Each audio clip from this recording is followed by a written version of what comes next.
আসসালামু আলাইকুম। প্রিয় সাংবাদিক ভাই এবং বোনেরা, আপনারা ভালো আছেন? সুপ্রিয় সাংবাদিক বন্ধুগণ, সবাইকে জানাচ্ছি আমাদের আন্তরিক শুভেচ্ছা ও কৃতজ্ঞতা। দেশের সার্বিক আইন শৃঙ্খলা পরিস্থিতি বিষয়ে বাংলাদেশ জাতীয়তাবাদী যুবদল, বাংলাদেশ জাতীয়তাবাদী স্বেচ্ছাসেবক দল ও বাংলাদেশ জাতীয়তাবাদী ছাত্র দলের যৌথ সংবাদ সম্মেলনে উপস্থিত প্রিয় সাংবাদিক ভাই ও বোনেরা, আমরা এক তীব্র মানসিক যাতনা নিয়ে আজকের সংবাদ সম্মেলনটি করতে যাচ্ছি। দেশের সার্বিক আইন শৃঙ্খলা পরিস্থিতির অবনতিতে আমরা অত্যন্ত উদ্বিগ্ন। আপনারা জানেন, রাজধানীর চকবাজার থানার ব্যবসায়ী ও যুবদল কর্মী মোহাম্মদ সোহাগকে প্রকাশ্য দিবালোকে অত্যন্ত নৃশংস কায়দায় নির্মমভাবে পাথর মেরে হত্যা করা হয়েছে। এমন নৃশংস বর্বরতা প্রত্যক্ষ করে সমগ্র জাতি স্তম্ভিত। আমরা এই নৃশংসতার তীব্র নিন্দা, প্রতিবাদ ও ধিক্কার জানাচ্ছি। সভ্যতার এই যুগে এমন আদিম বর্বরতা আমরা কোনোভাবেই মেনে নিতে পারি না। এই ঘটনায় সংশ্লিষ্ট ও ইন্ধন দাতা হিসাবে যাদের নাম এসেছে তাদের সকলকে, মামলায় যাদেরকে আসামি করা হয়েছে, আমাদের 3 সংগঠনের আমরা 5 জনকে গতকাল সংগঠন থেকে আজীবনের জন্য বহিষ্কার করেছি এবং আইন শৃঙ্খলা রক্ষাকারী বাহিনীকে আমরা জোর দাবি জানিয়েছি, উদাত্ত আহ্বান জানিয়েছি তাদেরকে অবিলম্বে অতি দ্রুত গ্রেপ্তার করে আইনের আওতায় আনার জন্য। সাংগঠনিক দায়বদ্ধতা ও জবাবদিহিতার জায়গা থেকে যা কিছু প্রয়োজন আমরা সেই ব্যবস্থাগুলো নিয়েছি, কিন্তু এই ঘটনায় যারা সরাসরি সংশ্লিষ্ট হিসাবে ভিডিও ফুটেজ ও সিসিটিভি ক্যামেরার ফুটেজে যাদের দেখা গেছে, আশ্চর্যজনকভাবে তাদেরকে মামলার প্রধান আসামি করা হয়নি। যারা প্রাণঘাতী আঘাতগুলো করেছে তারা অদ্যাবধি গ্রেপ্তারও হয় নাই। এর কারণ আমাদের বোধগম্য নয়। গণমাধ্যমে মামলার এজাহারে উল্লেখিত বাদীর মেয়ে বলেছেন, মামলার এজাহারে খুনের সাথে সরাসরি সম্পৃক্ত 3 জন খুনিকে পুলিশ কৌশলে বাদ দিয়ে নিরপরাধ 3 জনকে আসামি করেছে। ঘটনার 60 ঘন্টার বেশি সময় পেরিয়ে গেলেও খুনিদের খুনের প্রমাণাদি হাতে থাকা সত্ত্বেও অদ্যাবধি কেন মূল আসামিদের গ্রেপ্তার করা গেল না, এটা একটা বিরাট প্রশ্ন ও রহস্য। এবং আপনাদের মাধ্যমে আমরাও জানতে চাই, কারা কেন এই 3 জন আসামিকে বাদ দিয়ে নতুন করে অন্য 3 জনকে আসামি করলো, এটা আমরা জানতে চাই। কারা করলো, কেন করলো, এটা জানতে চাই। আর ঘটনাটি বুধবারের, গতকালকে শুক্রবার এটা ব্যাপকভাবে প্রচারিত হয়েছে। 2 দিন আগের ঘটনা কেন গতকালকে প্রচার হলো, এর পিছনে কারা জড়িত সেটাকেও খুঁজে দেখতে হবে। আপনাদের মাধ্যমে আমরা আইন প্রয়োগকারী সংস্থার কাছে, দেশের জনগণের কাছে এই প্রশ্নটি রাখছি এবং এইটার যথাযথ ব্যবস্থা গ্রহণের জন্য আমরা দাবি জানাচ্ছি। আপনারা জানেন, গত 5ই আগস্ট দীর্ঘ 1.5 যুগের অবর্ণনীয় নির্যাতন, নিপীড়ন, গুম, খুন, 16 লাখ গায়েবী মামলা, ইতিহাসের বর্বরতম ফ্যাসিবাদী নিষ্পেষণ থেকে দেশ ও জাতি ও বাংলাদেশ জাতীয়তাবাদী দলের নেতাকর্মীরা মুক্তি লাভ করে এই দীর্ঘ 16 বছর যাবৎ বিএনপি নেতাকর্মীরা নিজেদের জীবন, কেরিয়ার, পরিবার, ব্যবসা সহ জীবন ও সম্পদকে বিপন্ন করে এক বর্বর ফ্যাসিস্ট এক নায়কের বিরুদ্ধে মাঠের প্রতিরোধটুকু জারি রেখেছিল। তারা গুম, খুন, অপহরণ সহ নানামাত্রিক বর্বরতার নির্মম শিকার হয়েও কখনো মাঠ ছেড়ে যায়নি। গত জুলাইয়ের আন্দোলনেও আমরাই সবচাইতে বেশি ত্যাগ স্বীকার করেছি।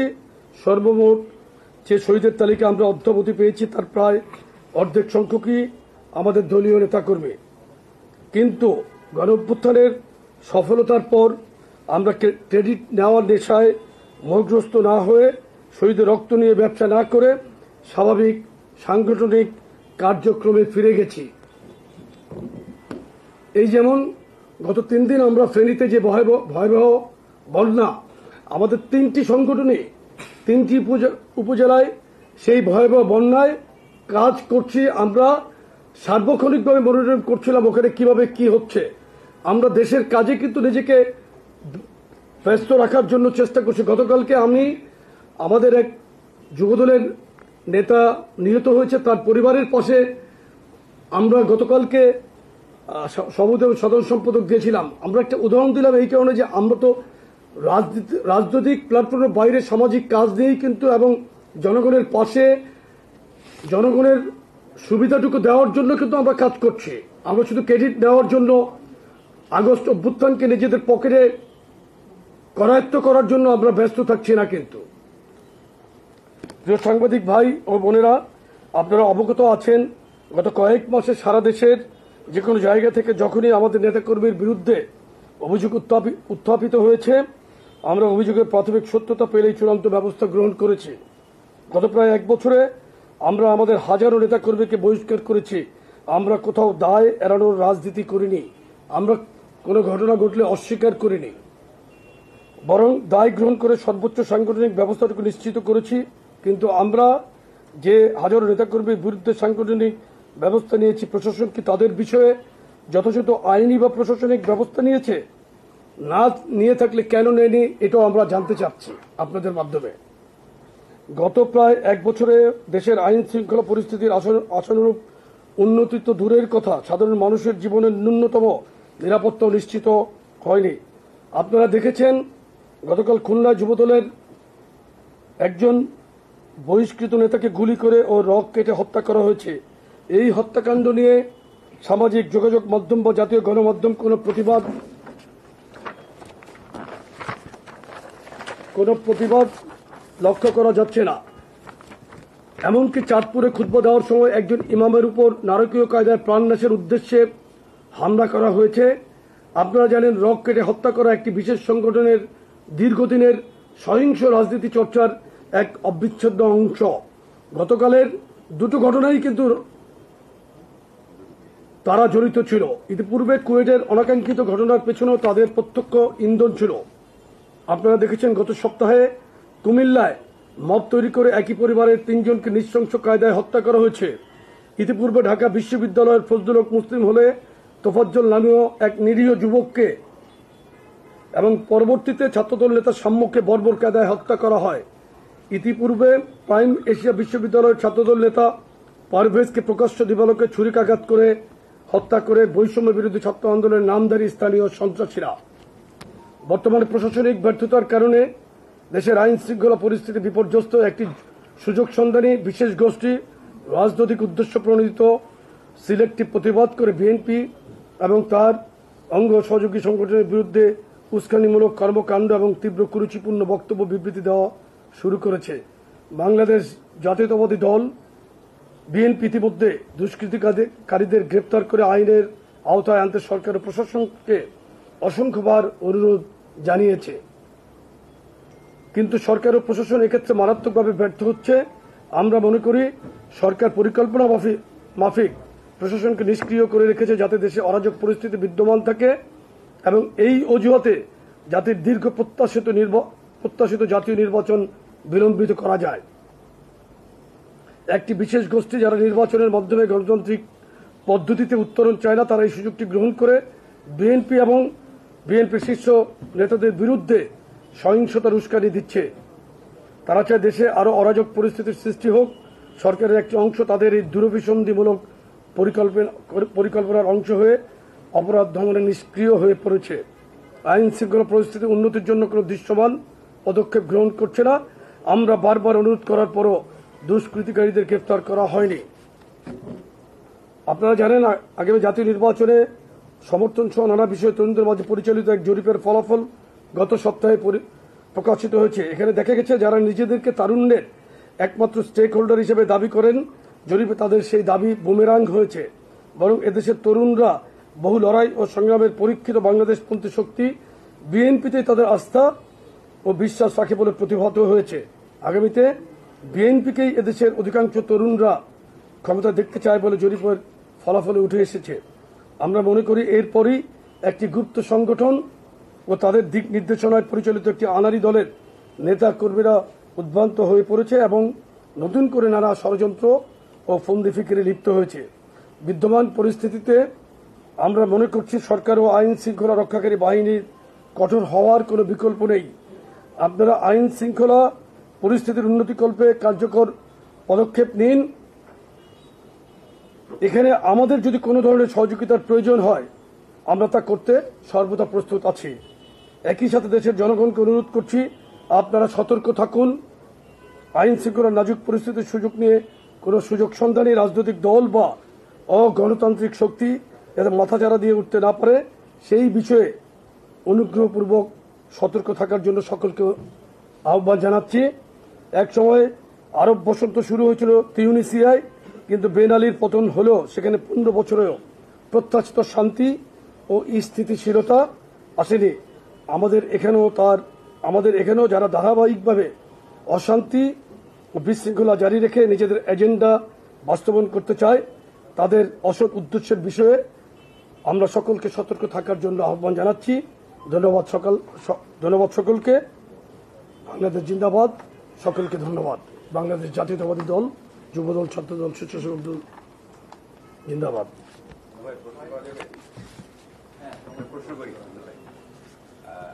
আপনি পরিচয়টা একটু যদি দিতেন। আমি রুদ্ররক্ষিক আরটিভিতে কাজ করি। 2012 সালে প্রকাশ্য দিবালোকে ডিসেম্বর মাসের 9 তারিখে বিশ্ববিদ্যালয়কে হত্যা করে। আজকে আপনাদের বিরুদ্ধে এরকম একটি অভিযোগ এসেছে। আপনারা তো গুণগত পরিবর্তনের কথা বলছেন, তাহলে তাদের সঙ্গে আপনাদের একটা পার্থক্য থাকবে, কোথায় কি বলবেন? আর একটা বিষয় যদি বলতেন যে আপনারা অভিযোগ উঠলেই বহিষ্কার করছেন, ব্যবস্থা নিচ্ছেন দলীয়ভাবে, কিন্তু এই অভিযোগগুলো যেন না উঠে, সেক্ষেত্রে আপনারা সাংগঠনিকভাবে কি তৎপরতা চালাচ্ছেন যদি একটু বলতেন।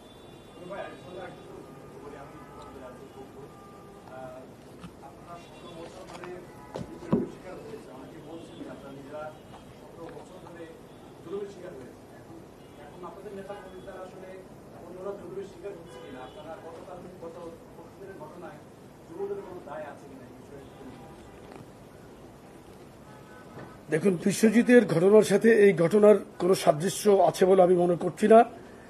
আপনারা গতকালকে বাংলাদেশে দুটো ঘটনা ঘটেছে। খুলনাতে একটি নৃশংস হত্যাকাণ্ড, গুলি করার পরে তাকে রক কেটে হত্যা করা হয়েছে, এবং মসজিদে খুতবারত অবস্থায় একজন ইমামকে হামলা করা হয়েছে, নৃশংসভাবে তাকে রক্তাক্ত করা হয়েছে। আমি গতকালকে বাংলাদেশে অত্যন্ত দুঃখজনকভাবে এটাকে আমি তেমন প্রচার করতে দেখি নাই। মিটফোর্টের ঘটনা কিন্তু বুধবারের ঘটনা। গত দুদিন এই ভিডিও কোথায় ছিল, কাদের নিয়ন্ত্রণে ছিল? আমি আপনাদেরকে স্পষ্টভাবে বলতে চাই, পাথর মেরে যারা এই নৃশংসভাবে হত্যা করেছে, আমরা অবশ্যই এটার তীব্র নিন্দা জানাই। একজন সাধারণ মানুষ হিসেবে আমরাও ব্যথিত। এখানে যারা ওই ভিডিও চিত্রে যাদেরকে দেখা গেছে, তারা কেউ, তাদের কোনো পরিচয় নিশ্চিত হওয়া যাচ্ছে না। কেন যাচ্ছে না, এটা আপনারা দয়া করে আইন শৃঙ্খলা রক্ষাকারী বাহিনীকে জিজ্ঞেস করেন। যে সমস্ত এলাকা সংঘাতপূর্ণ বা যে সমস্ত এলাকাগুলো অত্যন্ত ঘনবসতিপূর্ণ, সেখানে কি ধরনের ক্রাইম হয় আইন শৃঙ্খলা রক্ষাকারী বাহিনী তো আগেই জানার কথা। আমরা কিন্তু সরকারে নাই, আমরা কিন্তু কোনো মিনিস্ট্রিতে কোনো দায়িত্বে নাই। তাহলে আমাদের দায় থাকবে কোথায়? আমরা তো সংগঠনের সর্বোচ্চ সাংগঠনিক শক্তি কিন্তু আমরা প্রয়োগ করছি। আমরা পুলিশকে, আইন শৃঙ্খলা রক্ষাকারী বাহিনীকে উদাত্ত আহ্বান জানাচ্ছি। এর বাইরে আমাদের কি করার আছে আপনি যদি একটু বলে দিতেন, আমরা সেটা করবো ইনশাল্লাহ। আপনি একটু বলেন, এর বাইরে আমরা কি করতে পারি? আমরা তো কোনো মব তৈরি করতে পারি না। আপনি কি বলেন যে যারা এখন মব তৈরি করছে তাদের মতো আমরা গিয়ে 5,000 লোক নিয়ে তারা ঘেরাও করে একটা মব তৈরি করি? এটা কি পসিবল? আমরা তো দেশের একটি দায়িত্বশীল রাজনৈতিক দল। গত 3 দিন আগে স্ট্র্যাটেজি অ্যান্ড পলিসি ফোরাম একটি রিপোর্ট করেছে যে আমাদের 4টি বিভাগীয় তারুণ্যের সমাবেশ আপনার 95.66 শতকরা 95.66 ভাগ লোক এটাকে ইতিবাচকভাবে মত দিয়েছে এবং বাংলাদেশের রাজনীতির গতিপথ পজিটিভলি নতুন ধাপে উন্নীত হয়েছে। এই ঘটনার পরেই দেখলাম যে এই ঘটনা বুধবারের গতকালকে এটা খুবই সূক্ষ্মভাবেই কোনো একটি জায়গা থেকে কোনো এজেন্ডা বাস্তবায়নের জন্য কি এটা গতকালকে এভাবে প্রচার করা হয়েছে কিনা সেটা আমি জানি না, সন্দেহ যাচ্ছে। কিন্তু আপনারা এখানে যুবদলের দায় করছেন কেন? পরিবার আজকে বলছে যে 3 জনকে আসামির তালিকা থেকে বাদ দিয়ে বাদীর মেয়ে আজকে বলেছে চ্যানেল 24-এ আমরা দেখেছি ভিডিও ফুটেজটা আপনারা দেখবেন যে ওখানে বলেছে নতুন 3 জনকে নিরাপরাধ 3 জনকে এই মামলা আসামি করা হয়েছে। এটা কারা করলো? পুলিশ বাহিনীকে আপনারা জিজ্ঞেস করেন, সংশ্লিষ্ট কর্মকর্তাকে জিজ্ঞেস করেন কারা করলো এটা, কাদেরকে বাদ দিয়ে কাদেরকে ঢুকানো হলো। ওই ভিডিও চিত্রে কি আপনি যুবদলের কোনো একদম কোনো পরিচিত বা ছাত্র দলের স্বেচ্ছাসেবক দলের কাউকে আপনি দেখেছেন? আপনারা বলেন, আপনাদের অনুসন্ধানী টিম, আপনাদের নিশ্চয় প্রত্যেকটি টিভিতে ইন্টেলিজেন্স ইউনিট আছে না আপনাদের? তাদেরকে জিজ্ঞেস করে আপনারা জানান আমাদেরকে যে কারা দায়িত্ব নিয়ে এই কাজটি করেছে। আমরা মামলার আসামি হিসেবে আমরা বহিষ্কার করেছি। আমাদের সাংগঠনিক অনৈতিক কাজের সাথে সম্পৃক্ততা পেলে বা আমরা নাম আসার কারণে বহিষ্কার করেছি।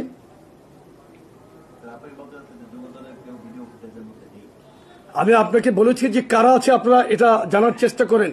আজকে 3 দিন আগের ঘটনা আপনারা কি আপনাদের সাংবাদিকের দৃষ্টিকোণ থেকে এটা আপনারা জানতে পেরেছেন? আমরা তো যতটুকু খবর নিয়েছি এখানে পরিচিত আমাদের দল করে এরকম কেউ নাই। আমরা যতটুকু খোঁজ নিয়েছি, এবার আপনারা কি পেয়েছেন আমাদেরকে জানালে আমরা বলতে পারবো, আমাদের সুবিধা হবে। বলেন।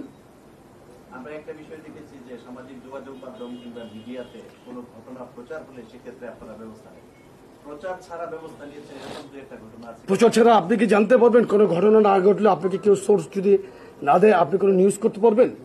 তা আমরা কিভাবে আমরা জানার পরেই তো ব্যবস্থা নিব না? ঘটনা ঘটার আগে মানে সম্ভাব্য ব্যবস্থা নিব, এটা কিভাবে নিব বলেন তো? আপনি আমাকে একটু বলেন এটা। আমি কোশ্চেন নিব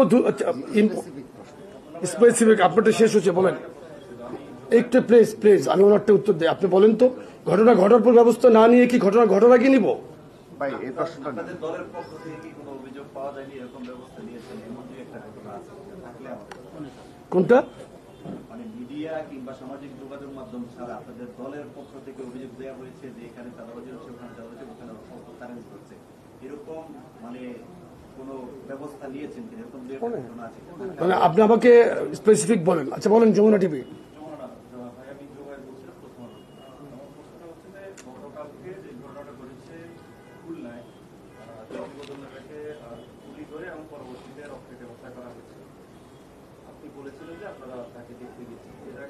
তাকে দেখতে যাই নাই। নবাবগঞ্জ একটা পরিবারের পাশে গিয়েছিলাম আমাদের দলের।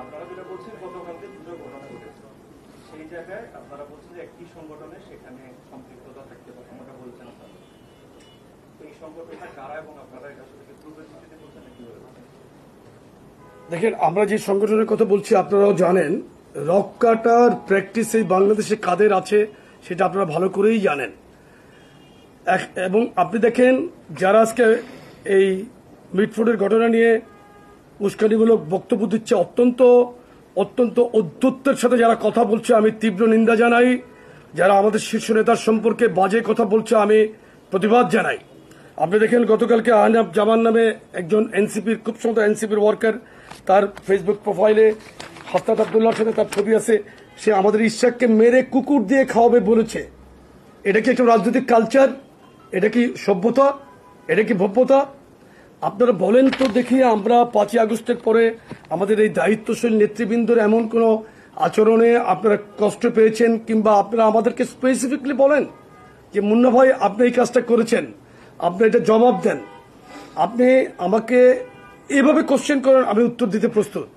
আর জুবাইর ভাই আপনি যেটা বললেন যে এই প্র্যাকটিস বাংলাদেশে কারা করছে, আর যারা এখন এই মিটফোর্ডকে ইস্যু করার চেষ্টা করছে, যারা বাংলাদেশকে নির্বাচনের বাইরে রেখে অন্য ধরনের একটি সরকার মিশরের মুরসি টাইপ সরকার যারা আনার চেষ্টা করছে, তাদের মোটিভ আপনাদেরকে বুঝতে হবে। আমরা দেশের জনগণের স্বাধীনতা সার্বভৌমত্ব রক্ষার জন্য কিন্তু আমরা বাংলাদেশের সবচেয়ে বেশি রিস্ক নেওয়া একটি দল, যে দলের ইতিহাস স্বাধীনতার যুদ্ধের ঘোষণা থেকে শুরু করে এরশাদ বিরুদ্ধে 9 বছরের আন্দোলন এবং এই জুলাই গণঅভ্যুত্থানে দীর্ঘ যেই 1.5 যুগের যেই কষ্ট, ত্যাগ এবং তিতিক্ষা, সেটাকে কিন্তু আপনারা অবশ্যই একটু চিন্তা করবেন। আর একটি কথা দেখেন, আমরাও খুব মর্মাহত, আমরা প্রত্যেককেই এখানে মর্মাহত, কিন্তু যারা অনেক বেশি বলছেন তারা কিন্তু বলছেন মানবতার কথা বলছেন, কিন্তু তাদের মানবতা বিরোধী অনেক ঘটনার আজ পর্যন্ত তারা বাংলাদেশের মানুষের কাছে কোনো প্রকার ক্ষমা চায় নাই। আমি কি শেষ করতে পারি?